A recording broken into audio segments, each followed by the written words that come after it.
Welcome back. Hello students, आप सभी का स्वागत है आपके अपने यूट्यूब चैनल फार्मेसी पॉइंट में। तो आज के इस वीडियो क्लास में हम हॉस्पिटल एंड क्लिनिकल फार्मेसी का 2024 का क्वेश्चन पेपर सॉल्व करेंगे। तो देखिए, बीटी यूपी डी फार्मा का जो एग्जाम है वो जुलाई महीने में हो जाते हैं और 2025 के जो एग्जाम है वो भी जो है जुलाई महीने में होंगे। तो अभी आपके पास 4 महीने का समय बचा हुआ है जिसमें आपको 6 सब्जेक्ट आपको प्रिपेयर करना है जो कि आपके डी फार्मा के सब्जेक्ट है। अच्छे से जो है आप इनकी तैयारी करिए ताकि आपकी बैक ना लगे और आप फर्स्ट डिवीजन जो है वो पास हो जाए। ठीक है, तो चलिए आज की वीडियो क्लास को शुरू कर लेते हैं। वीडियो को लाइक कर दें, जो भी आपके क्लासमेट्स हैं उनके साथ इस वीडियो का लिंक जो है वो जरूर से शेयर कर दें। और देखिए, ऐसे स्टूडेंट जो कि अपने डी फार्मा एग्जाम की हिंदी में तैयारी करना चाहते हैं वो हमारे साथ पेड बैच में ज्वाइन कर सकते हैं। और इसके लिए जो है आपको फार्मेसी पॉइंट ऐप को प्ले स्टोर से आपको डाउनलोड करना होगा। जो आपका डी फार्मा सेकेंड ईयर का क्रैश कोर्स बना हुआ है हिंदी वाला, आप उसमें ज्वाइन करके अपने डी फार्मा एग्जाम की कंप्लीट तैयारी जो है वो कर सकते हैं। अब देखिए, इस कोर्स में जो है आपको क्या मिलेगा। तो देखिए, इस कोर्स को जो है वो खास तौर पर आपके एग्जाम के लिए, आपकी परीक्षा के लिए जो है इसको बनाया गया है। और इसमें ऑल सब्जेक्ट का चैप्टर वाइज इंपॉर्टेंट क्वेश्चन और सॉल्यूशन कराया गया है।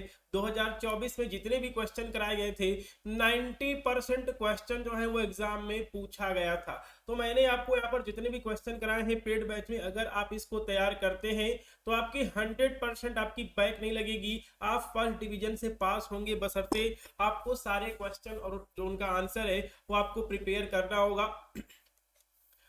जो आपका कोर्स है इसकी लैंग्वेज जो है, जैसे आपको ये YouTube पे क्लास देखने को मिल रही है, इसी तरह जो है आपका कोर्स का लैंग्वेज रहेगा। आपको MCQ भी जो है आपको प्रोवाइड किया जाएगा और साथ में जो है जो भी क्लास चलती है उसका PDF नोट्स भी जो है आपके साथ शेयर किया जाता है। और कोर्स की वैलिडिटी होगी 1 साल। और क्या है कि एनवायरमेंटल एजुकेशन की भी जो क्लास है वो आपको कराई जाती है, जो उसका PDF होगा वो आपके साथ शेयर किया जाएगा ताकि एनवायरमेंटल में भी जो है आपकी बैक ना लगे। एनवायरमेंटल एजुकेशन का जो है 50 नंबर का पेपर होता है, पासिंग नंबर 17 होता है। ठीक है, चलिए तो आज की क्लास को शुरू कर लेते हैं। तो इसके लिए आपको फार्मेसी पॉइंट ऐप को प्ले स्टोर से डाउनलोड कर लेना है। प्ले स्टोर पे जाना है, फार्मेसी पॉइंट सर्च करना है, डिस्क्रिप्शन बॉक्स में भी जो है इसका लिंक दिया गया है, तो आप वहां से भी जो है इस ऐप को डाउनलोड कर सकते हैं। डाउनलोड करने के बाद आपको अपना ऐप पर रजिस्ट्रेशन कर लेना है और उसके बाद जो है पेड बैच में जाना है, पेड कोर्स में जाना है। वहां पे आपको डी फार्मा सेकेंड ईयर का क्रैश कोर्स दिखेगा, आप उस कोर्स में ज्वाइन कर सकते हैं। ठीक है, चलिए तो आज की वीडियो क्लास को जो है वो हम शुरू कर लेते हैं। तो देखिए, क्वेश्चन पेपर का फॉर्मेट तो आपको पता चल ही गया होगा। डी फार्मा फर्स्ट ईयर का आपने एग्जाम दिया होगा तो आपको क्वेश्चन पेपर का फॉर्मेट आपको पता चल गया होगा। टोटल जो है 3 पार्ट में एग्जाम में क्वेश्चन आते हैं, part A, part B, part C. Part A की बात की जाए, इसमें टोटल 7 क्वेश्चन होते हैं लेकिन आपको कोई 6 क्वेश्चन करना होता है। Answer any 6 question. एक क्वेश्चन जो है इस वाले सेक्शन में आपका 5 नंबर का होता है। ठीक है, एक क्वेश्चन जो है आपका 5 नंबर का होता है और ये सभी क्वेश्चन जो है आपके लॉन्ग आंसर टाइप के ये सारे क्वेश्चन होते हैं। ठीक है, चलिए तो पहला क्वेश्चन क्या पूछा गया था। पहला क्वेश्चन पूछा गया था, give the requirement of pharmacist along with responsibility to work in hospital pharmacy. ठीक है, तो देखिए हॉस्पिटल फार्मेसी क्या है। देखिए, हॉस्पिटल फार्मेसी ऐसी दवाई की दुकान, ऐसी फार्मेसी जो कि किसी हॉस्पिटल के अंदर होती है उसे हम हॉस्पिटल फार्मेसी कहते हैं। ऐसी फार्मेसी जो कि किसी हॉस्पिटल के अंदर स्थित होती है उसे क्या बोलते हैं, हॉस्पिटल फार्मेसी बोलते हैं। ठीक है, तो देखिए हॉस्पिटल फार्मासिस्ट क्या होते हैं। हॉस्पिटल फार्मासिस्ट ऐसे फार्मासिस्ट होते हैं जो कि किसी हॉस्पिटल फार्मेसी में काम कर रहे होते हैं। ठीक है, तो देखिए मैं आपको हॉस्पिटल एंड क्लिनिकल फार्मेसी में मैं आपको जितने भी क्वेश्चन करा रहा हूं आप इसको अपने शब्दों में भी जो है आप इसको लिख सकते हैं। ठीक है, चलिए तो यहाँ पे हम डिस्कस करेंगे requirement of pharmacist, requirement of pharmacist या फिर क्वालिफिकेशन ऑफ फार्मासिस्ट। एक हॉस्पिटल फार्मेसी में काम करने के लिए जो है फार्मासिस्ट की क्या क्वालिफिकेशन होनी चाहिए, उसकी क्या योग्यता होनी चाहिए, ये भी जो है क्वेश्चन कभी कभी पूछ लेता है।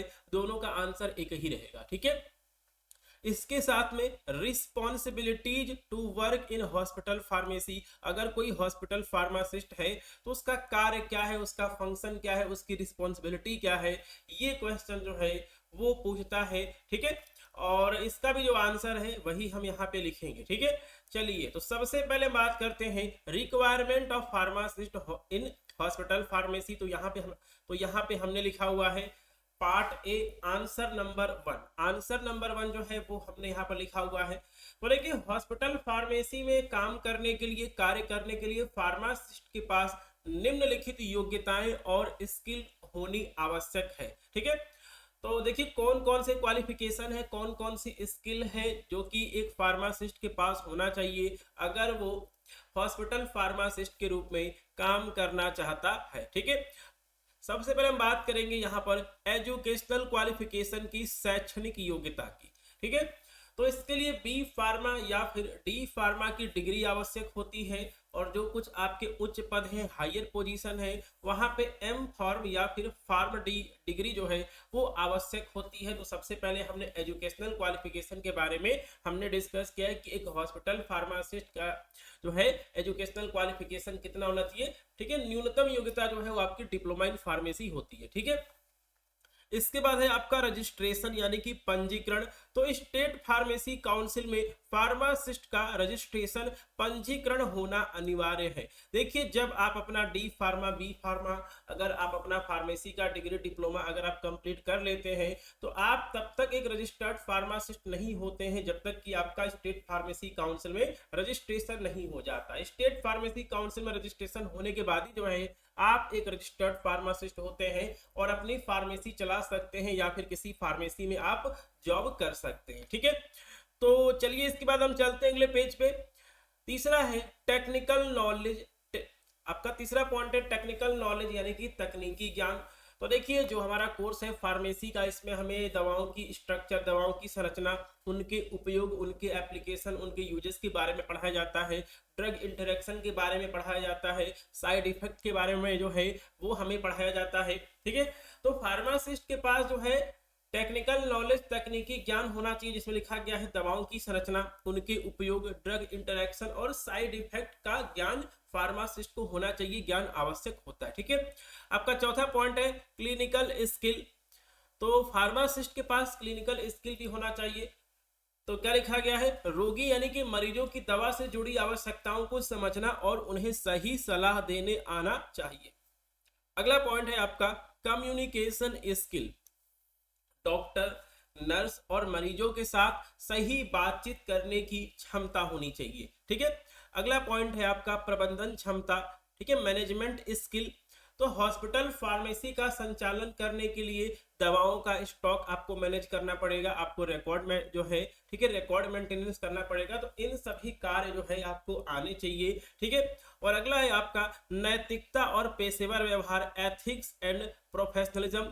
तो ड्रग डिस्ट्रीब्यूशन और जो हमारा फार्मेसी के संचालन में ईमानदारी और नैतिकता का पालन करना आवश्यक होता है या फिर पालन करना चाहिए। ठीक है, तो ये सभी जो है कुछ यहाँ पर रिक्वायरमेंट्स दी गई हैं एक हॉस्पिटल फार्मासिस्ट के लिए। 5 नंबर का ये क्वेश्चन है और आप इसको अपने शब्दों में भी जो है आप इसको लिख सकते हैं। ठीक है, चलिए इसके बाद पूछा गया था कि एक हॉस्पिटल फार्मासिस्ट की रिस्पॉन्सिबिलिटी क्या होती है, जिम्मेदारी क्या होती है, इसके बारे में हम डिस्कस कर लेते हैं।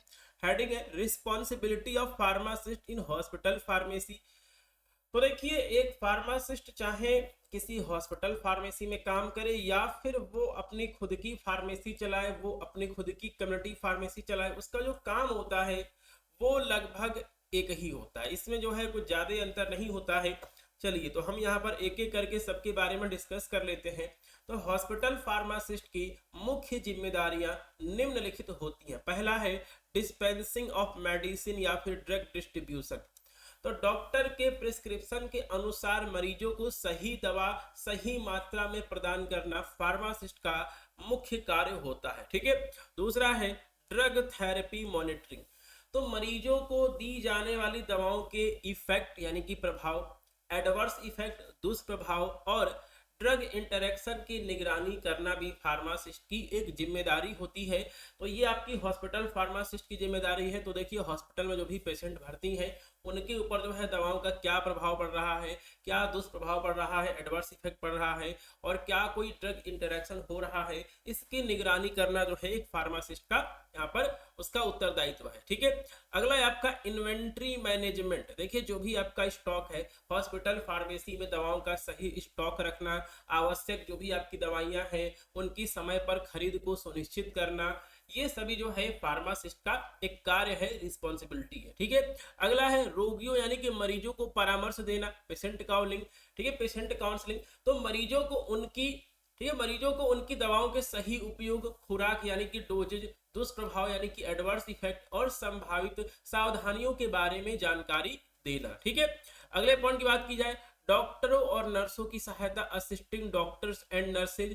तो डॉक्टरों को सही दवा के सिलेक्शन, चयन में सहायता करना, और नर्सों को दवा मैनेज, ठीक है, और नर्सों को दवा प्रबंधन, मेडिकेशन मैनेजमेंट में मार्गदर्शन देना कि किस मरीज को जो है कौन सी दवा जो है कितनी मात्रा में कब जो है उसको लगानी है। ठीक है, और आपका यहाँ पर 6 पॉइंट है हॉस्पिटल फार्मेसी का मैनेजमेंट। तो जो भी हॉस्पिटल फार्मेसी में दवाओं का स्टोरेज किया गया है, ठीक है, उसको यहाँ पर मैनेज करना। ठीक है, दवा भंडारण, स्टोरेज, एक्सपायरी चेक करना। ठीक है, दवाओं की गुणवत्ता नियंत्रण, जो भी आपके पास स्टॉक है दवाइयों का उनकी क्वालिटी को कंट्रोल करना और रिकॉर्ड को मेंटेन करना। ठीक है, ये यहाँ पर पॉइंट लिखा गया है। चलिए अगले पॉइंट की बात की जाए, संक्रमण नियंत्रण, इन्फेक्शन कंट्रोल। तो हॉस्पिटल इन्फेक्शन कंट्रोल कमेटी के बारे में जो है हॉस्पिटल इन क्लिनिकल फार्मेसी में हमको पढ़ना होता है। तो देखिए हॉस्पिटल में स्वच्छता बनाए रखने के लिए दवा से जुड़े संक्रमण को रोकने के उपायों का पालन करना। अगला पॉइंट है क्लिनिकल रिसर्च और फार्माकोविजिलेंस।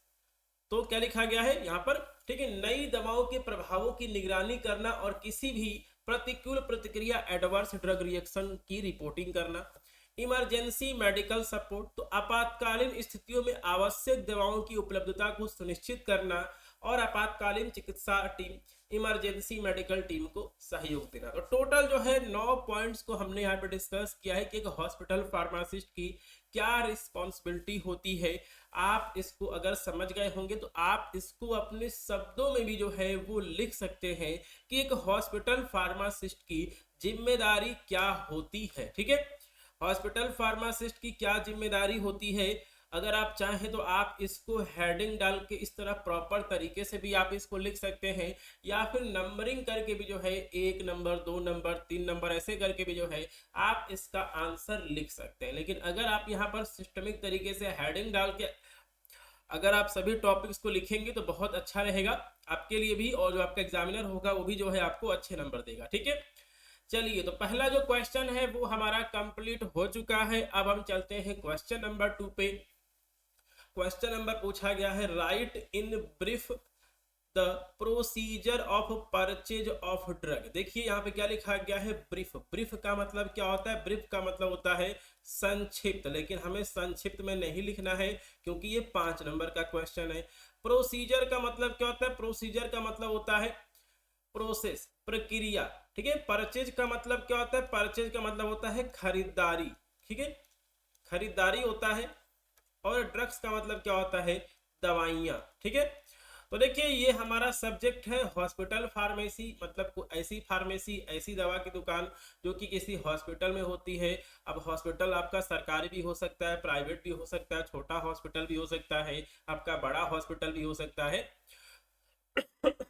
तो वहां पे जो है दवाइयों की खरीदारी कैसे होती है इसके बारे में जो है इस क्वेश्चन के आंसर में हमको लिखना है। ठीक है, तो फिलहाल जो है हम इसका जो आंसर है वो हम ये मान के लिखेंगे कि हम किसी बड़े हॉस्पिटल या फिर किसी बहुत बड़े सरकारी हॉस्पिटल के लिए जो है उसके हॉस्पिटल फार्मेसी के लिए जो है वो हम दवाइयों को खरीद रहे हैं। अगर आप वहां पे चीफ फार्मासिस्ट हैं तो ये आपकी जिम्मेदारी होती है। ठीक है, चलिए तो यहाँ पे हमारा आंसर नंबर 2 पड़ गया है और पहला हेडिंग पड़ा है procedure of purchase of drug. ठीक है, तो क्या लिखा गया है, तो देखिए हॉस्पिटल फार्मेसी में दवाइयों की जो खरीद होती है यह एक सुव्यवस्थित प्रक्रिया होती है, वेल ऑर्गेनाइज्ड प्रोसेस होता है जो कि यह सुनिश्चित करता है कि सभी आवश्यक दवाएं सही समय पर, उचित मात्रा में और उचित मूल्य पर उपलब्ध रहे। ठीक है, यह प्रक्रिया अस्पतालों की पॉलिसी, सरकारी नियमों और गुणवत्ता मानकों, क्वालिटी स्टैंडर्ड्स के अनुसार की जाती है। ठीक है, अब देखिए आपका प्राइवेट का जो है कुछ सिस्टम अलग होगा, जो भी आपके यहाँ पर गवर्नमेंट हॉस्पिटल है वहां पे जो है दवाइयों की खरीद का जो प्रक्रिया होती है, प्रोसेस होती है वो कुछ अलग होती है, लेकिन इनमें जो है कुछ नियमों का पालन किया जाता है। जैसे कि आपका देखिए कि यहाँ पर ठीक है कि अस्पताल की नीतियां, ठीक है, हॉस्पिटल की पॉलिसी क्या है, ठीक है, सरकारी नियम क्या है, गवर्नमेंट रेगुलेशन क्या है और क्वालिटी स्टैंडर्ड क्या है, ठीक है। तो इन सभी चीजों का जो है वो पालन किया जाता है जब दवाइयों की खरीदारी जो है वो किसी हॉस्पिटल के लिए की जाती है, ठीक है। चलिए, तो इतनी कहानी आप अपने शब्दों में भी जो है आप इसको लिख सकते हैं। अब जो है हम इसके स्टेप्स के बारे में बात करेंगे। तो क्या लिखा गया है, दवाओं, ठीक है, दवाओं की खरीद की प्रक्रिया, steps of drug purchase procedure. तो देखिए, जब आप अपने घर में कोई भी वस्तु खरीदते हैं, सामान खरीदते हैं, या फिर आप अपने ऑफिस के लिए जो है किसी बड़ी मात्रा में किसी चीजों को खरीदते हैं, तो उसकी क्या प्रक्रिया होती है, वही सारी कहानी आपको बना के लिखनी है। जैसे यहाँ पे लिखा गया, पहला, आवश्यक दवाओं की पहचान। अगर आप किसी बड़े हॉस्पिटल में, अगर आप किसी बड़े सरकारी हॉस्पिटल में चीफ फार्मासिस्ट है वहां के हॉस्पिटल फार्मेसी की, और आपको जिम्मेदारी दी जा रही है कि आपको 2 करोड़ की जो है आपको दवाएं खरीदना है उस सरकारी हॉस्पिटल के लिए, ठीक है। तो आप सबसे पहले क्या करेंगे, पहला लिखा गया है आवश्यक दवाओं की पहचान। आपको किन दवाइयों की आवश्यकता है, सबसे पहले आप उसकी लिस्ट बनाएंगे। आवश्यक दवाओं की पहचान, identification of drug, identification of drug requirement, ठीक है। सेकंड है आपका अनुमानित मात्रा का निर्धारण। देखिए, आपको पता चल गया कि हमें इन दवाइयों को खरीदना है, आपने उनकी पहचान कर लिया। अब जो है यहाँ पर उन दवाओं को जो है कितनी मात्रा में खरीदना है, 50 बॉक्स खरीदना है, 100 बॉक्स खरीदना है, 200 बॉक्स खरीदना है, तो आप उसकी मात्रा का निर्धारण करेंगे, डिटरमाइनिंग रिक्वायर्ड क्वांटिटी। उसके बाद तीसरा है खरीद के स्रोत की पहचान। आप जो है उन दवाइयों को किस सप्लायर से खरीदेंगे, सिलेक्शन ऑफ परचेज सोर्स, ठीक है। तो उसके बाद जो है आपने 4 से 5 सोर्सेज के बारे में आपने पता लगा लिया कि यहाँ पे जो है, यहाँ से जो है हम इन दवाओं को जो है हम इसको खरीद सकते हैं। उसके बाद क्या है, अगला पॉइंट है टेंडर। उसके बाद अगला पॉइंट क्या है, टेंडर आमंत्रण। आप जो है उन सभी सप्लायर से जो है आप क्या मंगाएंगे, टेंडर मंगाएंगे, इनवाइटिंग टेंडर, या फिर आप उनसे क्या मंगाएंगे, कोटेशन मंगाएंगे। और आपका 5वां पॉइंट है टेंडर मूल्यांकन और आपूर्तिकर्ता का चयन, evaluation of tender and selection of supplier. आपके पास 4 से 5 मैन्युफैक्चरर ने या फिर सप्लायर ने जो है आपके पास अपना कोटेशन भेज दिया, अपना जो टेंडर है उसको जो है उन्होंने आपके पास भेज दिया। अब जो है आप सभी टेंडर का मूल्यांकन करेंगे, आप सभी टेंडर को चेक करेंगे, और उसके बाद जो है आप किसी एक सप्लायर को जो है आप क्या करेंगे, सेलेक्ट करेंगे। सप्लायर को सेलेक्ट करने के बाद आप उसको क्या करेंगे, आप उसको अपना ऑर्डर देंगे, खरीद आदेश आप जारी करेंगे, इश्यूएंस ऑफ परचेज ऑर्डर आप जारी करेंगे, ठीक है। उसके बाद क्या होगा, उसके बाद है कि दवाओं की आपूर्ति और निरीक्षण। जो भी आपका सप्लायर होगा वो आपको दवाओं की सप्लाई कर देगा, आप उसका इंस्पेक्शन करेंगे। इंस्पेक्शन करने के बाद जो है जो भी आपका अमाउंट होगा आप उसका क्या करेंगे, पेमेंट करेंगे, और रिकॉर्ड मेंटेनेंस करेंगे, और समय पे जो है आप उसका ऑडिट करवाएंगे, ठीक है। तो ये सारी कहानी जो है वो यहाँ पर हेडिंग लिखी गई है। अब जो है इन सभी हेडिंग्स के अंतर्गत जो है हम 2 से 3 लाइनें जो है वो हम लिखते हुए चलेंगे, ठीक है। चलिए, तो पहला हेडिंग है आवश्यक दवाओं की पहचान, आइडेंटिफिकेशन ऑफ ड्रग रिक्वायरमेंट। तो हमने क्या लिखा है, हॉस्पिटल में उपयोग होने वाली दवाओं की सूची जो है वो तैयार की जाएगी। अस्पताल में उपयोग होने वाली दवाओं की सूची जो है वो तैयार की जाएगी। डॉक्टर्स, नर्सेज और फार्मासिस्ट से इनपुट लेके, जानकारी लेके आवश्यक दवाओं की पहचान की जाएगी, और हॉस्पिटल में कौन सी दवा उपयोग हो रही है उसके अनुसार दवाओं की जो है वो डिमांड तैयार की जाएगी, ठीक है। तो पहला जो है वो हमने यहाँ पे डिस्कस कर लिया है। सेकंड है अनुमानित मात्रा का निर्धारण, कि हमें किस दवा का कितना मात्रा जो है वो हमें खरीदना है, ठीक है। तो इसके लिए क्या है, हॉस्पिटल के सारे पिछले रिकॉर्ड के आधार पर दवाओं की जो खपत है वो कैसी है उसको जो है वो हम यहाँ पे तय करेंगे। इसके अलावा, ठीक है, मरीजों की संख्या, कौन सी आपकी सीजनल डिजीज है, कौन सी आपकी मौसमी भी, ठीक है, कौन सी आपकी मौसमी बीमारियां हैं, और विशेष चिकित्सा आवश्यकताओं को ध्यान में रखा जाता है। तो जब भी हम किसी दवा के मात्रा का निर्धारण करेंगे कि हमें इस दवा का 100 बॉक्स मंगाना है, 200 बॉक्स मंगाना है, तो हम उस हॉस्पिटल में, ठीक है, मरीजों की संख्या कितनी है, कौन सी मौसमी बीमारियां जो है वो होती हैं, और क्या जो है कुछ स्पेशल जो है यहाँ पर रिक्वायरमेंट है उस चीज को हम ध्यान में रखेंगे। और साथ में जो है न्यूनतम स्टॉक लेवल, ठीक है, मिनिमम स्टॉक लेवल और रीऑर्डर लेवल के अनुसार भी जो है वो हम मात्रा को तय करेंगे। न्यूनतम स्टॉक लेवल क्या है कि मतलब इस दवा का जो भी आपके पास दवा है, जैसे कि कोई आपके पास दवा ए है, इसका जो है अगर 50 बॉक्स अगर हमारे हॉस्पिटल फार्मेसी में बचा होगा तो हम क्या करेंगे, हम उस दवा को जो है फिर से रीऑर्डर कर देंगे। सप्लायर के पास हम यहाँ पर फोन कर देंगे कि वो हमें उसकी सप्लाई फिर से कर दे, ठीक है। चलिए इसके बाद जो है हम चलते हैं अगले पेज पे। तो क्या लिखा गया है, खरीद के स्रोत की पहचान, ठीक है। तो हमें यहाँ पर सप्लायर को जो है वो हमें यहाँ पर ढूंढना पड़ेगा, उसका हमें चयन करना पड़ेगा। तो देखिए अगर बात की जाए गवर्नमेंट हॉस्पिटल की, तो वहां पे क्या होता है कि यहाँ पे सरकार ने जिन भी सप्लायर्स को जो है अप्रूव किया होता है या फिर जिन भी फार्मा कंपनियों को अप्रूव किया होता है, आपको उन्हीं से जो है आपको दवाओं की परचेज करनी पड़ती है, ठीक है। और इसमें जो है आपका यहाँ पर ड्रग मैन्युफैक्चरर, ड्रग डिस्ट्रीब्यूटर या फिर होलसेलर के साथ जो है वो संपर्क करना पड़ता है। सप्लायर जो है वो हमने यहाँ पर पहचान लिया है, अब जो है हम उनसे कोटेशन मंगाएंगे, ठीक है, टेंडर मंगाएंगे। अगला पॉइंट है टेंडर आमंत्रण, इनवाइटिंग टेंडर आर कोटेशन। तो देखिए यदि दवाओं की जो यहाँ पर खरीद है, परचेज है, वो अगर बड़ी मात्रा में की जा रही है किसी हॉस्पिटल के लिए, किसी प्राइवेट हॉस्पिटल के लिए या फिर किसी गवर्नमेंट हॉस्पिटल के लिए, जहां पे कि करोड़ों रुपए की जो है वो दवाएं जो है वो खरीदी जाती है, तो वहां पे जो है वो टेंडर मंगाए जाते हैं, ठीक है। और अगर छोटे पैमाने पर खरीदना है 20 लाख 25 लाख 50 लाख की दवाएं अगर आपको खरीदनी है, तो वहां पे जो है कोटेशन जो है वो सप्लायर से मंगाया जाता है। और देखिए टेंडर प्रक्रिया हो गई, चाहे आपका कोटेशन हो गया, उसमें जो है क्या होता है कि उसके अंदर जो भी सप्लायर होता है वो आपको कुछ जानकारी जो है वो आपको उपलब्ध कराता है, जिसमें कि वो आपको जो है ठीक है कितने मात्रा की सप्लाई करेगा, उसकी कीमत क्या होगी, उसकी क्वालिटी क्या होगी और सप्लाई की शर्तें क्या होगी। तो ये सभी चीजें जो है वो यहाँ पर कोटेशन में लिखी गई होती है, टेंडर में लिखी गई होती है, ठीक है। उसके बाद जो है आपको यहाँ पर कोटेशन मिल गया, आपको यहाँ पर टेंडर मिल गया, तो आप उस कोटेशन का, टेंडर का क्या करेंगे, मूल्यांकन करेंगे और किसी एक सप्लायर को जो है आप उसमें उसका सिलेक्शन करेंगे, आप उसका चुनाव करेंगे, ठीक है। तो देखिए जो भी टेंडर मिला है, प्राप्त टेंडरों की समीक्षा की जाती है, मूल्य, प्राइस, गुणवत्ता, क्वालिटी और आपूर्ति की विश्वसनीयता के आधार पर जो सबसे बेस्ट सप्लायर होता है हम उसका चयन करेंगे, ठीक है। और साथ में जो भी दवाएं सप्लाई हो रही हैं उनकी गुणवत्ता, उनकी क्वालिटी को सुनिश्चित करने के लिए जीएमपी, गुड मैन्युफैक्चरिंग प्रैक्टिसेज और वर्ल्ड हेल्थ ऑर्गेनाइजेशन जीएमपी की हम क्या करेंगे, जांच करेंगे कि क्या उस सप्लायर के पास जीएमपी का सर्टिफिकेट है या फिर नहीं है। और ऐसा सप्लायर जो कि हमें सबसे कम कीमत में अच्छे क्वालिटी की दवाएं जो है हमें सप्लाई करने वाला होगा, हम उसे अपना टेंडर या फिर कोटेशन जो है हम उसका पास कर देंगे, ठीक है। अगला पॉइंट है खरीद आदेश जारी करना। सप्लायर का भी जो है वो हमने यहाँ पर सिलेक्शन कर लिया है, उसके बाद जो है हम क्या करेंगे, परचेज ऑर्डर जो है वो हम क्या करेंगे, जारी करेंगे, ठीक है।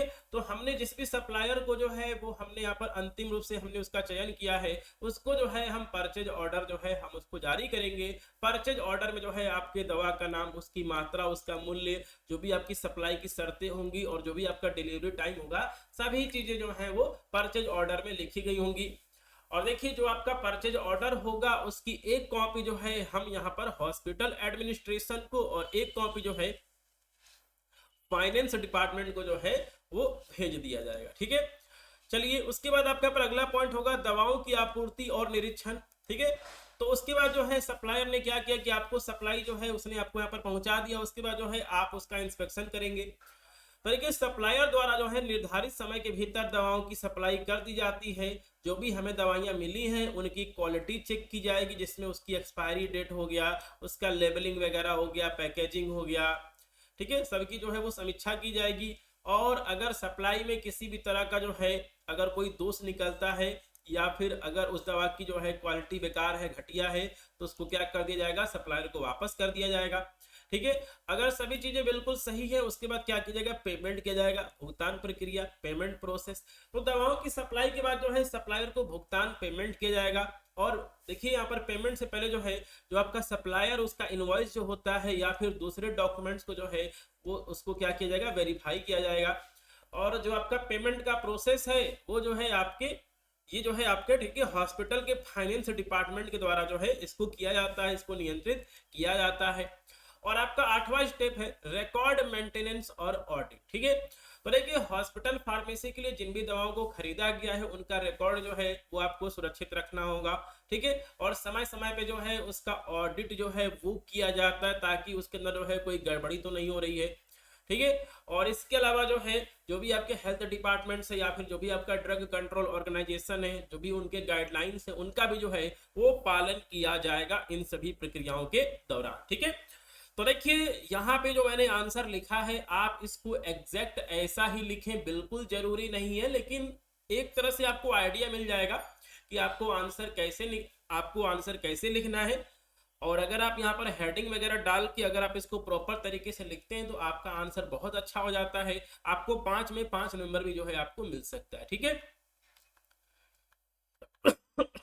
चलिए तो इसके बाद हम चलते हैं अगले क्वेश्चन पे। अगला क्वेश्चन है discuss drug distribution to out patient in detail. ठीक है, तो दवा का वितरण कैसे किया जाता है?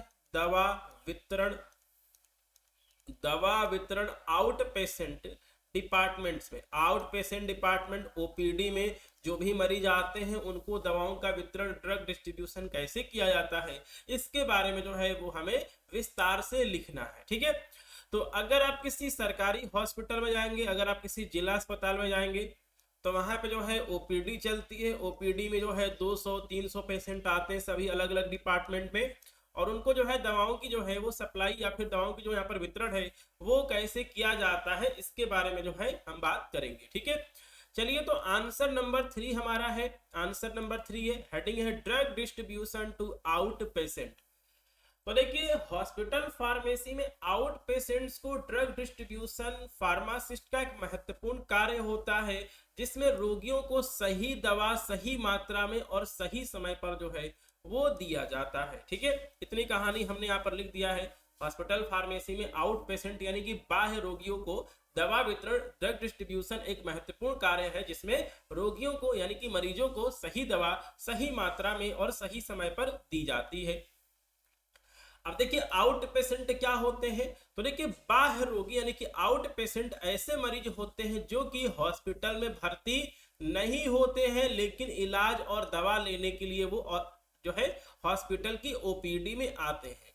और जो आपके यहाँ पर ओपीडी वाले मरीज होते हैं यह डॉक्टर से काउंसलिंग, ठीक है, डॉक्टर से परामर्श यानी कि कंसल्टेशन के बाद जो है ये हॉस्पिटल फार्मेसी से अपनी दवाएं प्राप्त करते हैं। ठीक है, तो कहीं भी जो है यहाँ पे रटने वाली बात नहीं है। ठीक है, आउट पेशेंट क्या होते हैं? ऐसे मरीज जो कि हॉस्पिटल में भर्ती नहीं होते हैं लेकिन इलाज के लिए डॉक्टर से कंसल्टेशन के लिए प्रिस्क्रिप्शन के लिए हॉस्पिटल आते हैं, अपनी दवा को लेते हैं और वापस अपने घर चले जाते हैं। ठीक है, चलिए अब इसके बाद जो है हम बात करते हैं अगले पेज पे। तो देखिए जो भी आपके यहाँ पर ओपीडी वाले पेशेंट्स हैं उनको ड्रग डिस्ट्रीब्यूशन कैसे किया जाता है इसके बारे में हम यहाँ पे डिस्कस करते हैं। क्या लिखा गया है? बाह्य रोगियों को दवा वितरण की प्रक्रिया, steps of drug distribution to out patient. ठीक है, चलिए तो सबसे पहले जो है वो हम यहाँ पर हेडिंग के बारे में जो है वो हम यहाँ पे लिख लेते हैं। ठीक है, देखिए जो भी आपके ओपीडी के पेशेंट्स आते हैं डॉक्टर जो है उनको प्रिस्क्रिप्शन जारी करते हैं, उनको प्रिस्क्रिप्शन देते हैं। उसके बाद मरीज जो होता है वो हॉस्पिटल फार्मेसी में जाता है जहां पे कि फार्मासिस्ट के द्वारा जो है प्रिस्क्रिप्शन की जांच की जाती है। फार्मासिस्ट ने प्रिस्क्रिप्शन की जांच कर लिया है, उसके बाद वो चेक करेगा कि क्या फार्मेसी में वो दवा उपलब्ध है या फिर नहीं है। अगर दवा उपलब्ध होती है तो दवा को मरीज को देने के लिए उसकी बाकायदे पैकेजिंग और लेबलिंग जो है वो की जाती है। उसके बाद जो है मरीज को जो है वो दवा दे दी जाती है और उसके बाद जो है उस मरीज को जो है उसको कुछ परामर्श दिया जाता है, उसकी काउंसलिंग की जाती है। टोटल 6 पॉइंट्स जो है आपको याद रखना है। अब एक एक करके जो है इन सभी पॉइंट्स को हम थोड़ा सा डिटेल में डिस्कस कर लेंगे। ठीक है, चलिए तो पहला है डॉक्टर द्वारा प्रिस्क्रिप्शन जारी करना। तो देखिए मरीज जो होता है डॉक्टर से कंसल्टेशन करता है और डॉक्टर उसकी बीमारी के अनुसार जो है एक प्रिस्क्रिप्शन लिख देता है। प्रिस्क्रिप्शन में दवा का नाम होता है, उसका डोज होता है, किस रूट से लेना है, कब तक लेना है, ये सभी चीजें जो है वो लिखी गई होती हैं। तो पर्चे में दवा का नाम, मात्रा, सेवन विधि यानी कि रूट्स ऑफ एडमिनिस्ट्रेशन की मतलब उसको ओरल रूट से लेना है, ठीक है। सेवन की आवृत्ति सुबह दोपहर शाम लेना है, या फिर जो है सिर्फ आपका, ठीक है, दोपहर को लेना है या फिर शाम को लेना है, और कब तक लेना है, 5 दिन लेना है, 7 दिन लेना है, ये सभी चीजें जो है वो प्रिस्क्रिप्शन में लिखी गई होती है, ठीक है। चलिए अगला पॉइंट है पर्चे की जांच, प्रिस्क्रिप्शन वेरिफिकेशन। तो जब फार्मासिस्ट के पास प्रिस्क्रिप्शन आएगा तो फार्मासिस्ट प्रिस्क्रिप्शन को चेक करेगा, जिसमें कि पेशेंट का नाम, एज, उसका वजन कितना है, सभी चीजें जो है वो यहाँ पर चेक करेगा। तो फार्मासिस्ट जो है वो यहाँ पर प्रिस्क्रिप्शन की जांच करेगा और यह सुनिश्चित करेगा कि सभी दवाएं जो है वो सही हैं, उचित हैं। और क्या लिखा गया है, प्रिस्क्रिप्शन के वेरिफिकेशन के दौरान जो है कुछ बिंदुओं पर फार्मासिस्ट को ध्यान देना होता है, जिसमें दवा का नाम, उसकी मात्रा, उसका खुराक, ठीक है, और क्या लिखा गया, और लिखा गया कि ठीक है दवा के सेवन करने का तरीका, ठीक है, ड्रग इंटरेक्शन, क्या कोई एलर्जी वगैरह है यहाँ पर उस दवा से, ठीक है। तो इन सभी चीजों को जो है वो यहाँ पर फार्मासिस्ट के द्वारा जो है प्रिस्क्रिप्शन में जांच किया जाएगा, ठीक है। तीसरा पॉइंट है दवा की उपलब्धता, चेकिंग ड्रग अवेलेबिलिटी। जो दवाई आपके प्रिस्क्रिप्शन में लिखी गई है डॉक्टर के द्वारा, क्या वो दवा हॉस्पिटल फार्मेसी में उपलब्ध है। यदि दवा हॉस्पिटल फार्मेसी में उपलब्ध है तो उसे मरीज को जो है उसे प्रदान किया जाएगा, उसको दिया जाएगा। और यदि वो दवा हॉस्पिटल फार्मेसी में उपलब्ध नहीं है तो मरीज को कहा जाएगा कि वो जो है उस दवा को किसी दूसरे फार्मेसी से या फिर ठीक है बाहरी मेडिकल स्टोर से जो है वो उसको खरीद ले, ठीक है। चलिए अगले पॉइंट्स की बात की जाए। अगला पॉइंट है आपका, ठीक है, दवा की पैकेजिंग और ठीक है लेबलिंग। तो देखिए पहले के टाइम में जो है क्या होता था कि जो आपकी दवाइयां हैं वो बिल्कुल अच्छे से पैक होके नहीं आती थी, लेकिन आजकल जो है दवाओं की पैकेजिंग पहले से कंपनी की तरफ से बनी बनाई आती है, बस उनको जो है काट कर या फिर जो भी बॉक्स होता है वो डायरेक्ट मरीजों को देना होता है। तो दवा को जो है उचित पैकेजिंग की जाती है, ठीक है। दवा की शीशी, स्ट्रिप या फिर पैकेट पे जो है आवश्यक जानकारी दी जाती है, जैसे दवा का नाम हो गया, उसकी खुराक हो गई, उसको कैसे लेना है, ठीक है, कब लेना है, खाना खाने के बाद लेना है, खाना खाने के पहले लेना है, किन सावधानियों को रखना है। तो ये सभी चीजें जो है वो यहाँ पर किसी पर्ची पे या फिर किसी तरह के यहाँ पर एनवेलप में जो है उसके ऊपर उसको यहाँ पे लिख दिया जाता है, ठीक है। अगला है रोगी को दवा वितरण, dispensing of medicine to the patient. तो फार्मासिस्ट जो है, ठीक है, फार्मासिस्ट दवा को सही मात्रा में जो है वो यहाँ पर मरीज को देता है और उससे कैसे उपयोग करना है इसकी विधि को समझाता है। और यदि दवा जो है किसी विशेष तरीके से ली जानी है, जैसे कि किसी दवा को खाली पेट लेना है, ठीक है, खाना खाने के बाद लेना है, या फिर दिन में एक बार लेना है, या फिर रात को सोते समय लेना है, तो इसकी जानकारी भी जो है वो यहाँ पर फार्मासिस्ट के द्वारा, ठीक है, मरीज को दी जाती है, ठीक है। इसके बाद आपका है रोगी परामर्श यानी कि पेशेंट काउंसलिंग। तो देखिए पेशेंट काउंसलिंग में क्या है कि मरीज को दवा का उपयोग, उसका साइड इफेक्ट और कुछ सावधानियों के बारे में समझाया जाता है, ठीक है। मरीज को ये बताया जाता है कि वो दवा को सही समय पे ले, दवा को जो है कैसे स्टोर करना है, दवा को ठंडी और सूखी जगह पे रखना है, डॉक्टर की सलाह के बिना दवा को बंद नहीं करना है, और अगर किसी भी तरह की एलर्जी या फिर एडवर्स ड्रग रिएक्शन होता है तो तुरंत जो है वो है, ठीक है, डॉक्टर से संपर्क करना है। तो ये सभी चीजें जो है यहाँ पर फार्मासिस्ट के द्वारा मरीज को समझाई जाती है, ठीक है। चलिए तो ये जो है वो हमने यहाँ पे डिस्कस कर लिया इस क्वेश्चन के बारे में। क्वेश्चन क्या था, distribution of drugs to out patient. जो भी आपके यहाँ पर आउट पेशेंट है उनको जो है दवा का वितरण कैसे किया जाता है, ये क्वेश्चन जो है वो पूछा गया था। चलिए अब इसके बाद जो है हम चलते हैं अगले क्वेश्चन पे। अगला क्वेश्चन है right about compounding in hospital, ठीक है। तो देखिए हॉस्पिटल में कंपाउंडिंग क्या होती है इसके बारे में जो है वो हमें लिखना है। तो आप सभी ने कंपाउंड के बारे में आपने केमिस्ट्री में पढ़ा होगा। कंपाउंड मतलब यौगिक होता है। क्या होता है, यौगिक। जब दो या फिर दो से अधिक पदार्थों को आपस में हम मिला देते हैं तो क्या बन जाता है, यौगिक बन जाता है, कंपाउंड बन जाता है। तो देखिए जो भी आपकी हॉस्पिटल फार्मेसी होती है वहां पे दो या फिर दो दवाओं को या फिर किसी एक दवा में किसी दूसरे पदार्थ को मिलाया जाता है उसे, तो उस प्रक्रिया को क्या बोलते हैं, कंपाउंडिंग बोलते हैं। तो देखिए कंपाउंडिंग जो है वो आजकल नहीं किया जाता है। पहले जो है ये चीज बहुत ज्यादा होती थी, क्योंकि पहले जो है, ठीक है, पहले क्या होता था कि यहाँ पे, ठीक है, बड़ी मात्रा में दवाएं उपलब्ध नहीं थी, उनकी पैकेजिंग वगैरह भी जो है वो अच्छे से नहीं होता था। लेकिन आजकल क्या है कि आजकल जो है आपको बनी बनाए दवाएं जो है आपको कंपनी की तरफ से मिलती है, जिसमें ठीक है ड्रग का कॉम्बिनेशन भी होता है, ठीक है, अलग अलग फ्लेवर में जो है आपकी दवाएं आती हैं, सिरप वगैरह आ रहा है, इंजेक्शन आ रहा है, मतलब सभी तरह के डोजेज फॉर्म में जो है वो दवाएं इस समय मार्केट में बनी बनाई सीधे कंपनी से आ रही है। लेकिन आज से 20 साल 30 साल पहले जो है ऐसा नहीं था। तो उस समय जो है हॉस्पिटल फार्मेसी में कंपाउंडिंग किया जाता था, लेकिन अब जो है ये नहीं किया जाता है। ठीक है, तो क्या लिखा गया है, देखिए हॉस्पिटल फार्मेसी में कंपाउंडिंग एक महत्वपूर्ण प्रक्रिया है जिसमें मरीज की विशेष आवश्यकताओं के अनुसार दवाओं को तैयार, मिक्सिंग या फिर संशोधित मॉडिफाइंग किया जाता है। ठीक है, तो देखिए हॉस्पिटल फार्मेसी में कंपाउंडिंग एक प्रक्रिया है जिसमें पेशेंट के विशेष रिक्वायरमेंट के अनुसार जो है दवाओं को बनाया जाता है, दवाओं को तैयार किया जाता है, जिसमें दवाओं को जो है उनको यहाँ पर आपस में मिलाया जाता है या फिर उनमें जो है थोड़ा सा संशोधन यानी कि मॉडिफाई जो है वो किया जाता है। ठीक है, क्या लिखा गया है, कंपाउंडिंग का अर्थ है दवाओं को मिलाकर, बदल कर या एक विशेष रूप से तैयार करके मरीज के अनुरूप बनाना, मरीज के अकॉर्डिंग बनाना। देखिए पहले क्या होता था कि बच्चों के लिए जो है वो सिरप वगैरह नहीं आता था, या फिर कोई ऐसा सिरप आता था जिसमें जो है बहुत ज्यादा वो कड़वा हुआ करता था, तो उसमें कुछ फ्लेवर मिलाया जाता था ताकि जो है बच्चे उसको आसानी से पी सके। तो ये बात आज से 20 साल 30 साल 40 साल पहले की है। लेकिन अभी क्या है, आपको तमाम फ्लेवर के सिरप आ रहे हैं, इंजेक्शन आ रहे हैं, मतलब सभी तरह के जो है डोजेज फॉर्म आजकल बने बनाए पहले से जो है वो इस समय मार्केट में आ रहे हैं। तो इस समय जो है वो कंपाउंडिंग नहीं की जाती है हॉस्पिटल फार्मेसी। ठीक है, चलिए तो क्या लिखा गया है, यह प्रक्रिया फार्मासिस्ट द्वारा डॉक्टर के निर्देशों के अनुसार की जाती है। तो जो आपकी कंपाउंडिंग की प्रक्रिया है यह फार्मासिस्ट के द्वारा की जाती है और डॉक्टर के गाइडलाइंस के अनुसार जो है इसे किया जाता है। ठीक है, अब देखिए कंपाउंडिंग की आवश्यकता पहले क्यों थी, रिक्वायरमेंट्स ऑफ कंपाउंडिंग, कंपाउंडिंग जो है पहले आवश्यकता क्यों थी।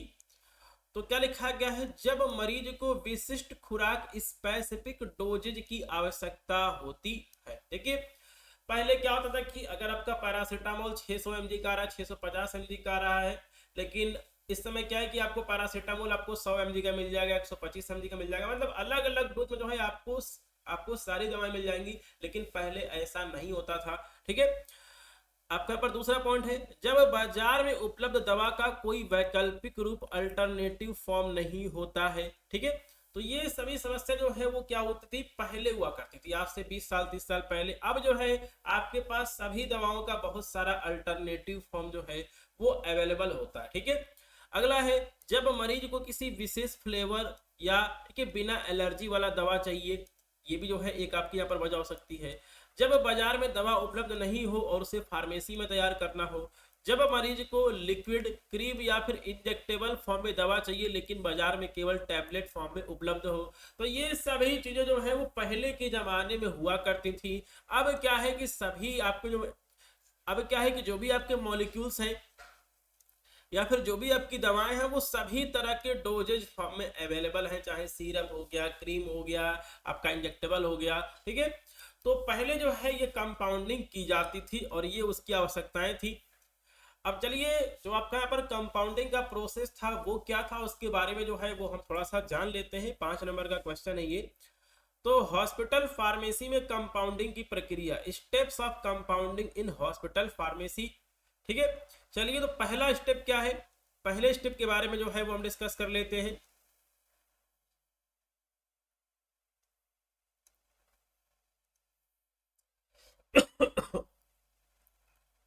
तो देखिए पहला स्टेप था आपका डॉक्टर द्वारा अनुरोध। देखिए सबसे पहले जो है यहाँ पे अगर किसी मरीज के लिए दवा को कंपाउंडिंग करना है, दवा को बनाना है, तो उसके लिए जो है वो डॉक्टर क्या करेगा, प्रिस्क्रिप्शन लिखेगा, प्रिस्क्रिप्शन फॉर कंपाउंडिंग। उसके बाद जो है वो प्रिस्क्रिप्शन, वो पर्ची जो है वो फार्मासिस्ट के पास आएगी और फार्मासिस्ट जो है उस खास डोजेज फॉर्म को, उस दवा को बनाने के लिए जो है आवश्यक सामग्री का चयन करेगा, सिलेक्शन ऑफ इंग्रेडिएंट। ठीक है, तीसरा है फार्मासिस्ट के द्वारा जो है उस फॉर्मुलेशन को तैयार किया जाएगा। उसके बाद फार्मासिस्ट द्वारा जो है उसका क्वालिटी टेस्ट किया जाएगा, उसको वेरीफाई किया जाएगा और अंत में जो है उस मरीज को जो है वो दवा दी जाएगी और उसके साथ में जो है उसको काउंसलिंग भी किया जाएगा। ठीक है, अब जो है हम यहाँ पर एक एक करके इन सभी हेडिंग्स के अंतर्गत 2-2 लाइन जो है वो हम लिख लेंगे। चलिए तो पहला है डॉक्टर मरीज की आवश्यकता के अनुसार कंपाउंडिंग के लिए एक प्रिस्क्रिप्शन जारी करेगा। इसमें दवा की मात्रा, उसका कंपोजिशन और उसका फॉर्म जो है वो लिखा रहेगा कि किस डोजेज फॉर्म में, लिक्विड में, सॉलिड में जो है उस दवा को बनाया जाना है, उसका कंपोजिशन क्या होगा, उसका डोज क्या होगा। सेकेंड है आपका कंपाउंडिंग, और ठीक है, आवश्यक सामग्री का चयन। तो फार्मासिस्ट के पास जो है वो पर्ची आ गई, उसके बाद क्या है, उसको कंपाउंडिंग करना है। तो कंपाउंडिंग करने के लिए जो भी एक्टिव इंग्रेडिएंट हैं, जो भी एक्सिपिएंट्स हैं, उसका जो सिलेक्शन है, चयन जो है वो फार्मासिस्ट के द्वारा किया जाएगा। अब देखिए यहाँ पर जो है कंपाउंडिंग करने के लिए जो भी यहाँ पे मटेरियल लिया जाएगा वो जो है आपका United state pharmacopoeia, British pharmacopoeia या फिर इंडियन फार्माकोपिया द्वारा जो है वो क्या होना चाहिए, प्रमाणित होना चाहिए, ऑथोराइज होना चाहिए। ठीक है। तीसरा है फार्मासिस्ट द्वारा फॉर्मुलेशन तैयार करना। तो फार्मासिस्ट जो होगा गुड कंपाउंडिंग प्रैक्टिसेज के अनुसार जो है उस दवा को बनाएगा, और इसमें जो है मिक्सिंग हो गया, ग्राइंडिंग हो गया, मेल्टिंग हो गया, सस्पेंशन तैयार करना आदि शामिल हो सकते हैं। चौथा है जब दवा बन जाएगी तो उसका क्वालिटी टेस्ट होगा। तो जो भी दवा यहाँ पर तैयार हुई है उसकी क्वालिटी की जो है वो जांच की जाएगी। इसमें उसका पीएच हो गया, सॉल्युबिलिटी हो गया, उसकी स्टेबिलिटी हो गया, क्या उसके अंदर कोई गंदगी तो नहीं है, कंटामिनेशन तो नहीं है, इसको जो है वो चेक किया जाएगा। और अगर आईवी फ्लूइड्स वगैरह बनाया गया है जिसको शरीर के अंदर इंजेक्ट करना है तो उस केस में जो है माइक्रोबायोलॉजिकल टेस्ट भी जो है वो किया जाएगा। उसके बाद जो है उसकी पैकेजिंग और लेबलिंग की जाएगी। तो तैयार दवा को उचित कंटेनर में पैक किया जाएगा। लेबल पे बहुत सारी जानकारियां लिखी जाएंगी जिसमें कि आपका दवा का नाम, उसका डोजेज, उसका date of preparation, expiry date, उसको कैसे यूज करना है, उसकी स्टोरेज कंडीशन क्या है, इन सभी जानकारियों को जो है उसके पैकेजिंग पे लिखा जाएगा। और अंत में जो है मरीज को दवा दी जाएगी, यानी कि क्या लिखा गया है, मरीज को दवा वितरण और परामर्श, डिस्पेंसिंग एंड पेशेंट काउंसलिंग। तो फार्मासिस्ट जो है मरीज को दवा क्या करेगा, वितरित करेगा और उसके सही उपयोग के बारे में उसको जानकारी देगा। और कुछ विशेष सावधानियों के बारे में भी जो है फार्मासिस्ट के द्वारा मरीज को बताया जाएगा, जैसे दवा को खाने से पहले या फिर खाने के बाद देना है, ठीक है, दवा को कैसे स्टोर करना है और क्या दवा के कुछ साइड इफेक्ट हो सकते हैं। इन सभी चीजों की जो है वो जानकारी फार्मासिस्ट के द्वारा मरीज को दी जाएगी। ठीक है। तो आप ये क्वेश्चन और इसका जो आंसर है आप समझ गए होंगे कि कंपाउंडिंग क्या होती है और कंपाउंडिंग पहले क्यों की जाती थी, कंपाउंडिंग के स्टेप्स क्या होते हैं, कंपाउंडिंग का प्रोसेस क्या है, ये चीज जो है आपको यहाँ पे समझ में आ गया होगा। ठीक है। चलिए अब जो है हम चलते हैं अगले पेज पे। अगले पेज पे हमारा कौन सा क्वेश्चन है, क्वेश्चन नंबर 5। बहुत ही अच्छा सा क्वेश्चन है। Right application of computers in hospital pharmacy practice. देखिए कंप्यूटर्स का प्रयोग किसी हॉस्पिटल फार्मेसी में जो है क्या क्या हो सकता है, इसी के बारे में जो है वो हमें क्या करना है, लिखना है। तो देखिए आजकल जो है कंप्यूटर्स का प्रयोग सभी फार्मेसी में किया जा रहा है और उसके फायदे क्या हैं सभी के बारे में जो है वो हम यहाँ पे डिस्कस करेंगे। तो सबसे पहले हम डालेंगे heading answer number 5, application of computer in hospital pharmacy. ठीक है। तो application of computer in hospital pharmacy practice हमारी हेडिंग पड़ी है और हमने क्या लिखा है कि हॉस्पिटल फार्मेसी में कंप्यूटर का जो प्रयोग है वह एफिशिएंसी और एक्यूरेसी को बढ़ाने के लिए किया जाता है और कंप्यूटर्स के कुछ मुख्य प्रयोग निम्नलिखित हैं। चलिए पहले एप्लीकेशन की बात की जाए, ड्रग इंफॉर्मेशन सिस्टम। देखिए कंप्यूटर में क्या है, आप किसी भी दवा के बारे में आप तुरंत एक क्लिक पे जो है आप उसकी सारी जानकारी आप उसकी निकाल सकते हैं। तो कंप्यूटर के उपयोग से जो है दवाओं की विस्तृत जानकारी हमें मिल जाती है, उनकी उपलब्धता और उनके उपयोग को जो है वो हम जान सकते हैं। आजकल क्या हो रहा है कि जो भी डॉक्टर्स है वो इलेक्ट्रॉनिक प्रिस्क्रिप्शन लिखते हैं, मतलब वो भी जो है लैपटॉप पे जो है वो मरीज की प्रिस्क्रिप्शन लिखते हैं जो कि डायरेक्ट जो है उनके हॉस्पिटल के फार्मेसी में जो कंप्यूटर लगा होता है उनके सिस्टम पे वो पहुंच जाता है। तो क्या लिखा गया है, डॉक्टर द्वारा मरीजों के लिए ई प्रिस्क्रिप्शन तैयार किया जाता है जिसमें दवा, ठीक है, जिसमें दवा वितरण यानी कि ड्रग डिस्ट्रीब्यूशन में गलती होने की संभावना नहीं रहती है। देखिए पहले क्या होता था कि डॉक्टर जो है वो पेन से लिखा करता था और डॉक्टर की जो यहाँ पर राइटिंग होती है वो अच्छी नहीं रहती है, तो कभी कभी जो है फार्मासिस्ट के द्वारा जो है गलत पर्चा पढ़ लिया जाता था और गलत दवा जो है वो मरीज को दी जा सकती थी, इसकी संभावना होती थी। लेकिन अभी क्या है कि इलेक्ट्रॉनिक प्रिस्क्रिप्शन है, ई प्रिस्क्रिप्शन है, उसमें दवा का जो आपका नाम होता है वो बिल्कुल कंप्यूटर जो है आपका कंप्यूटर के माध्यम से टाइप किया हुआ होता है, वो आपका बिल्कुल क्लियर रहेगा। तो इसमें जो है ड्रग डिस्पेंसिंग में जो है गलती होने की जो संभावना है वो बिल्कुल नहीं रहती है। ठीक है, आपका तीसरा है पेशेंट रिकॉर्ड मैनेजमेंट। देखिए, जो भी पेशेंट हॉस्पिटल फार्मेसी से दवाओं को खरीद रहे हैं, ठीक है, उनका पूरा नाम, उनका एड्रेस, उनको कौन सा प्रिस्क्रिप्शन जारी हुआ, किस डॉक्टर ने जारी किया, ठीक है, और उसने कौन सी दवा कब ली, उसका कंप्लीट रिकॉर्ड जो है वो सिस्टम में क्या होता है, सेव हो जाता है। तो मरीजों के स्वास्थ्य रिकॉर्ड, हेल्थ रिकॉर्ड्स, उनका ट्रीटमेंट हिस्ट्री, एलर्जी जैसी जो भी जानकारी है वो यहाँ पर डिजिटल फॉर्म में जो है वो कंप्यूटर में सेव रहती है, सर्वर पे वो सुरक्षित रहती है। अगला है मेडिसिन स्टॉक मैनेजमेंट। देखिए, जो भी आपकी हॉस्पिटल फार्मेसी है वहां पे क्या है कि आप बिलिंग करेंगे दवाओं की, तो आपके पास दवाइयों की कितनी स्टॉक है, आपका जो है आपकी हॉस्पिटल फार्मेसी से जैसे जैसे दवाएं बिकती जाएंगी वैसे वैसे आपका स्टॉक जो है वो कम होता जाएगा। ठीक है, तो आप अपने स्टॉक, आप अपने इन्वेंट्री को भी जो है आप नियंत्रित कर पाएंगे। और देखिए, बहुत सारे सॉफ्टवेयर ऐसे होते हैं जो कि जब आपका स्टॉक जैसे ही कम होगा वो ऑटोमेटिक जो है आपका ऑर्डर आपके पास सप्लायर के पास लगा देंगे। साथ में आपको कंप्यूटर के माध्यम से ये भी आपको पता चल जाएगा कि कौन सी दवा जो है उसका एक्सपायरी जो आपका डेट है वो पास आ गया है, तो आप एक्सपायरी डेट को भी जो है आप उसमें ट्रैक कर सकते हैं। ठीक है, चलिए अगले यहाँ पर एप्लीकेशन की बात की जाए तो ठीक है, दवा की कीमत और billing, drug pricing and billing. तो देखिए, हॉस्पिटल फार्मेसी में कंप्यूटर का जो प्रयोग है वो बिलिंग करने के लिए, जो भी इंश्योरेंस क्लेम है, ठीक है, उसको सेटल करने के लिए, और जो भी आपकी यहाँ पर दवाइयाँ हैं उनका प्राइस कितना है आप एक क्लिक पे जो है आप यहाँ पर मरीज को बता सकते हैं। अगला है ड्रग इंटरेक्शन और डोजिंग गाइडेंस। तो देखिए, कंप्यूटर्स में या फिर हॉस्पिटल फार्मेसी में जो भी कंप्यूटर्स उपयोग किए जा रहे हैं, उसमें जो भी फार्मेसी सॉफ्टवेयर होता है वो जो है डॉक्टर्स और फार्मासिस्ट को ड्रग इंटरेक्शन के बारे में बताता है, किसी साइड इफेक्ट के बारे में बताता है, और मरीज के लिए सही डोज क्या होगा उसकी भी जो है वो जानकारी उन्हें प्रदान करता है। अगला है आपका शिक्षा और अनुसंधान, एजुकेशन एंड रिसर्च। तो देखिए, हॉस्पिटल फार्मेसी में जो है अगर आपके पास कंप्यूटर है तो जो भी आपकी नई रिसर्च हो रही है या फिर दवाइयों की जो भी आपकी पढ़ाई है उसको करने के लिए जो है कंप्यूटर्स का उपयोग किया जाता है। तो एक हॉस्पिटल फार्मेसी में कंप्यूटर्स का क्या उपयोग है, टोटल 7 हेडिंग्स में जो है वो हमने डिस्कस कर लिया है। ठीक है, चलिए इसके बाद हम चलते हैं अगले क्वेश्चन पे। Define pharmaceutical care. Pharmaceutical care क्या है, और procedure to provide pharmaceutical care. तो फार्मास्यूटिकल केयर जो मरीज को प्रदान किया जाता है, प्रोवाइड किया जाता है, उसका प्रोसेस क्या है, उसमें कौन कौन से स्टेप्स होते हैं उसके बारे में जो है वो हम डिस्कस करेंगे। तो देखिए, फार्मास्यूटिकल का सिंपल सा मतलब होता है दवाएं। ठीक है, फार्मास्यूटिकल का जो है सिंपल से मतलब होता है दवाएं, और केयर का मतलब क्या होता है, देखभाल। ठीक है, देखभाल। तो देखिए, फार्मासिस्ट के द्वारा जो है वो मरीज की जो है दवाओं के माध्यम से उसकी केयर की जाती है, उसका देखभाल किया जाता है। ठीक है, तो सबसे पहले हमारी हेडिंग है फार्मास्यूटिकल केयर। फार्मास्यूटिकल केयर में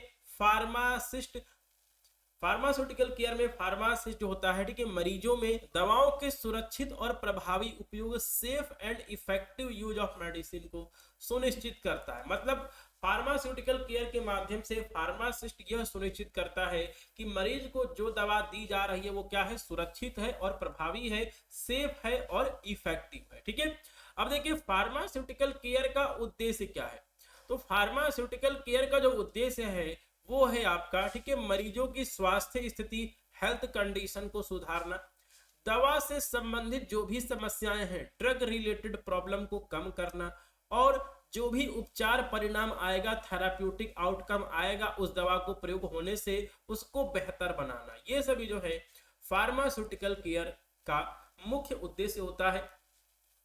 तो फार्मास्यूटिकल केयर का मुख्य उद्देश्य यही है कि जो भी आपका मरीज है उसके हेल्थ कंडीशन को सुधार करना, जो भी दवाइयों से संबंधित समस्याएं हैं उनको कम करना, और उन दवाइयों के प्रयोग से जो भी रिजल्ट मिलेगा उसको मरीजों में और ज्यादा बेहतर बनाना, कि जो आपका मरीज है उसको जो है सही फायदा उन दवाओं का उसको मिल सके। ठीक है, अब जो है हम यहाँ पर एक एक करके जो है सभी हेडिंग्स के बारे में हम यहाँ पर डिस्कस कर लेंगे। Procedure to provide pharmaceutical care, कौन कौन से प्रोसीजर्स हैं, इनको जो है हम यहाँ पर एक एक हेडिंग के माध्यम से जो है हम इनको डिस्कस करेंगे।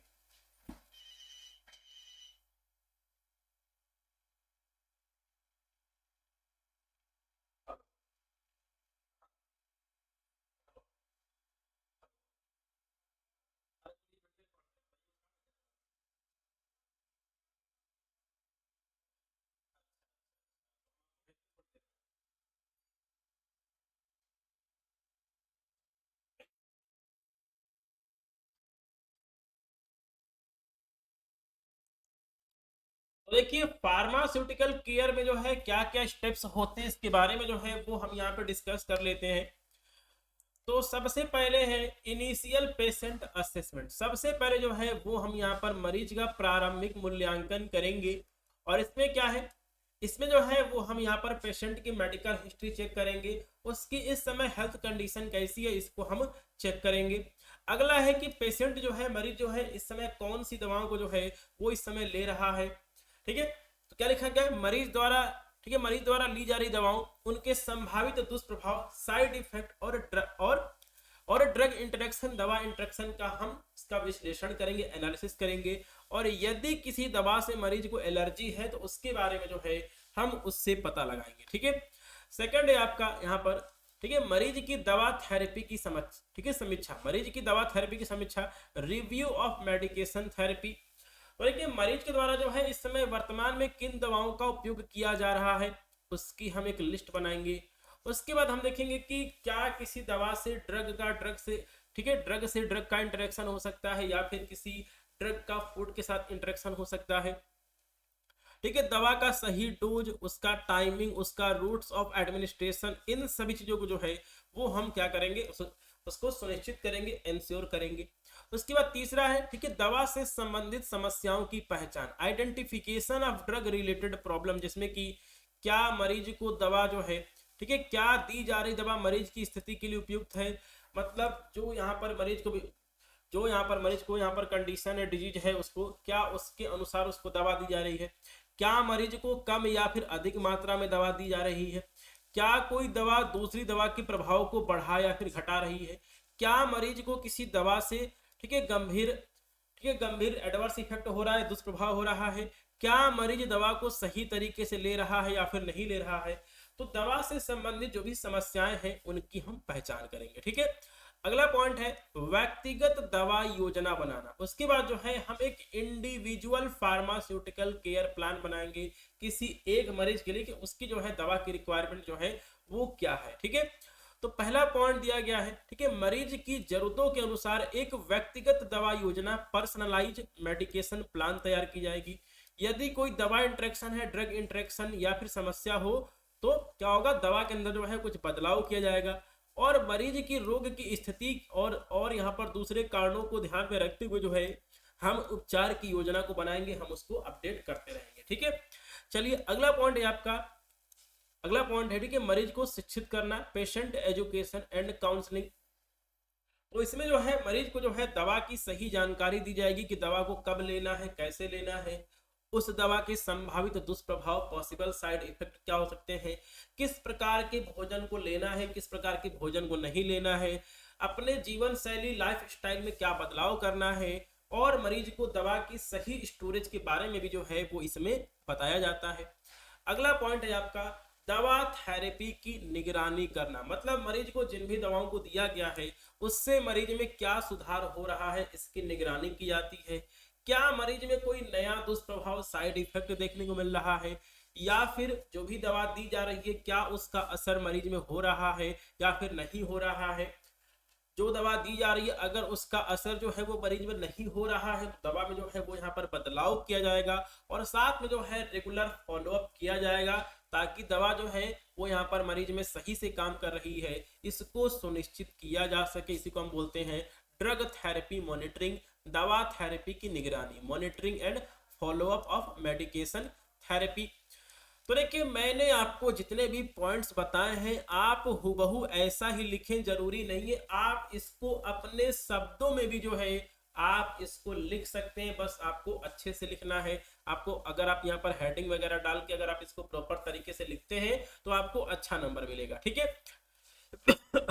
चलिए, तो इसके बाद जो है हम क्वेश्चन नंबर 7 डिस्कस कर लेते हैं। बहुत इंपॉर्टेंट क्वेश्चन है। फार्माकोविजिलेंस क्या है और इसके स्कोप के बारे में लिखना है। फार्मा का मतलब क्या है, दवाइयां, और विजिलेंस का मतलब क्या होता है, निगरानी करना, ठीक है। निगरानी करना, जांच करना, निगरानी करना, जांच करना,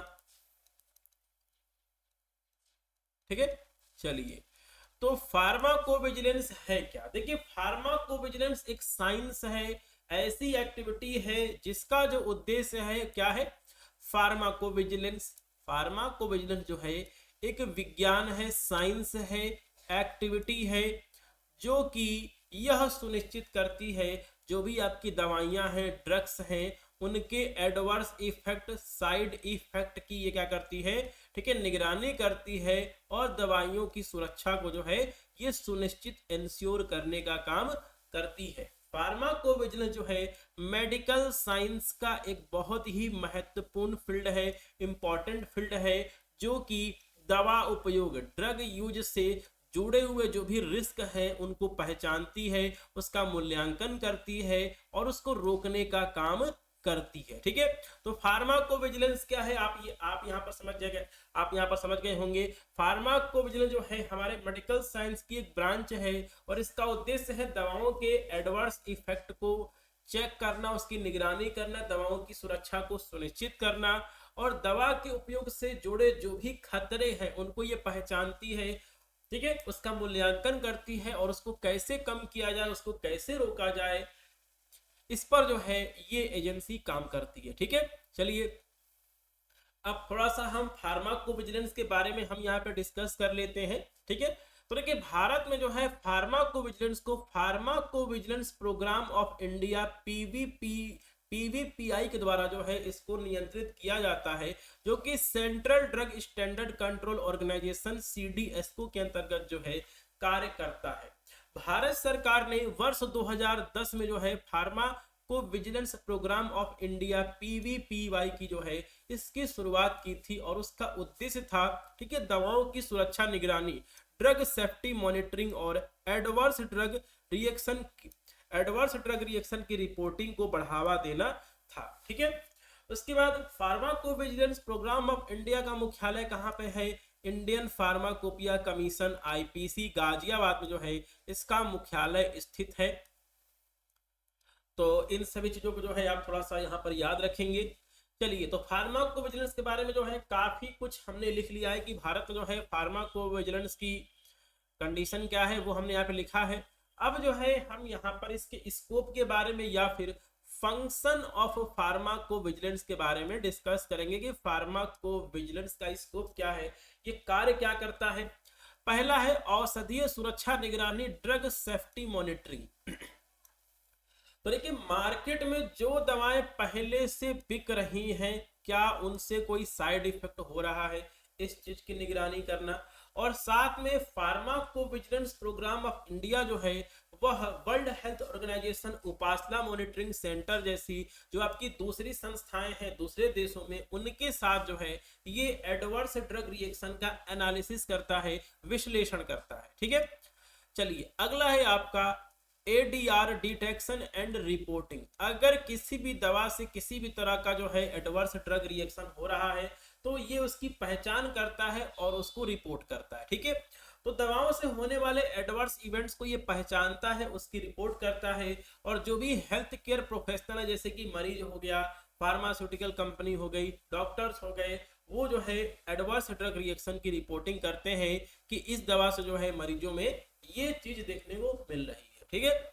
इसके बाद जो भी आपकी नई दवाएं बनती हैं उनका क्लिनिकल ट्रायल होता है, clinical trial of new drug. तो देखिए, जो भी आपकी नई दवा बनती है उसके फेज 1, फेज 2, फेज 3, फेज 4 में जो है फार्माकोविजिलेंस की बहुत ही महत्वपूर्ण भूमिका होती है, और क्लिनिकल ट्रायल के दौरान दवा सुरक्षा डेटा, ड्रग सेफ्टी डेटा का जो कलेक्शन है और उसका जो यहाँ पर विश्लेषण एनालिसिस जो है वह फार्माकोविजिलेंस के द्वारा किया जाता है, ठीक है। अगला है आपका regulatory affairs and government policy. ठीक है, तो देखिए जो भी आपके यहाँ पर नई दवाएं हैं या फिर जो भी आपके यहाँ पर पुरानी दवाएं हैं उनको कंट्रोल करने का जो है, जो भी आपके यहाँ पर पॉलिसी है, जो भी उसकी एजेंसी है, उसके बारे में जो है यहाँ पर लिखा गया है। तो क्या लिखा गया है, ठीक है, दवा नियामक निकायों, ड्रग्स रेगुलेटरी एजेंसी, जैसे कि भारत का सीडीएसको हो गया, सेंट्रल ड्रग कंट्रोल ऑर्गेनाइजेशन हो गया, यूएस एफडीए हो गया, अमेरिका में ईएमए यूरोपियन मेडिकल एजेंसी के लिए फार्माकोविजिलेंस डेटा का जो है वो उपयोग किया जाता है। तो ये सारी जो आपके यहाँ पर एजेंसियां हैं जो कि यहाँ पर नई दवाओं को मंजूरी देती है मार्केट में बिकने के लिए, तो ये मंजूरी तभी देती है जब उनको फार्माकोविजिलेंस जो है वो क्या करेगा, डेटा देगा कि हाँ ये नई दवा जो है वो क्या है, सुरक्षित है। ठीक है, इसके साथ में दवा के लाइसेंस, ड्रग लाइसेंसिंग और दूसरे जो भी आपके सेफ्टी स्टैंडर्ड्स हैं उनको बनाने में जो है फार्माकोविजिलेंस का महत्वपूर्ण योगदान होता है। ठीक है, अगला है दवा बाजार से हटाने, drug recall and market withdrawal. तो देखिए ऐसी कोई दवा जो कि मार्केट में बिक रही थी लेकिन उसकी वजह से जो है बहुत ज्यादा सीरियस एडवर्स इफेक्ट हो रहा था, तो उसको वापस लेने का जो आदेश है वो फार्माकोविजिलेंस के माध्यम से जो है वो होता है। फार्माकोविजिलेंस जो है बाकायदे उसकी जांच करती है और उसके बाद जो है उस दवा को जो है बाजार से हटाने की प्रक्रिया जो है वो शुरू कर दी जाती है। ठीक है, इसके साथ में जो भी आपके वैक्सीन है उनकी सेफ्टी की निगरानी करना भी जो है फार्माकोविजिलेंस का प्रमुख कार्य है। तो वैक्सीन के एडवर्स इफेक्ट की निगरानी, जैसे कि कोविड-19 का वैक्सीन, ठीक है, वैक्सीन सेफ्टी डेटा हो गया, या फिर world health organisation global vaccine safety initiative के तहत जो भी आपके वैक्सीन है उनकी सेफ्टी पे रिसर्च करना भी जो है फार्माकोविजिलेंस का महत्वपूर्ण कार्य है। ठीक है, तो टोटल 6 स्कोप के बारे में जो है वो हमने डिस्कस किया है। तो देखिए अभी तक हमने जितने भी क्वेश्चन किए हैं ये सारे क्वेश्चन जो है आपके 5 नंबर वाले सारे क्वेश्चन थे। आप इन सभी क्वेश्चंस को तैयार कर लेंगे 2025 एग्जाम के लिए, और इसके साथ में जो है आप हमारे साथ जो हमारा कोर्स है आप उसमें ज्वाइन कर सकते हैं। और आपको इसके लिए जो है फार्मेसी पॉइंट ऐप को प्ले स्टोर से डाउनलोड करना होगा। प्ले स्टोर से डाउनलोड करने के बाद जो आपका डी फार्मा फर्स्ट ईयर का जो बैच है आप इस बैच में ज्वाइन करके अपने सभी सब्जेक्ट की जो तैयारी है D pharma second year exam के लिए हिंदी में आप इसको कर सकते हैं। तो मुझे उम्मीद है कि ये वीडियो क्लास आपको पसंद आई होगी। जो भी आपके क्लासमेट्स हैं जो कि आपके साथ डी फार्मा कर रहे हैं उनके साथ इस वीडियो का लिंक जरूर से शेयर कर दें ताकि वो भी जो है अपने एग्जाम की अच्छे से तैयारी कर सकें। तो चलिए मिलते हैं अगली वीडियो क्लास में। जय हिंद।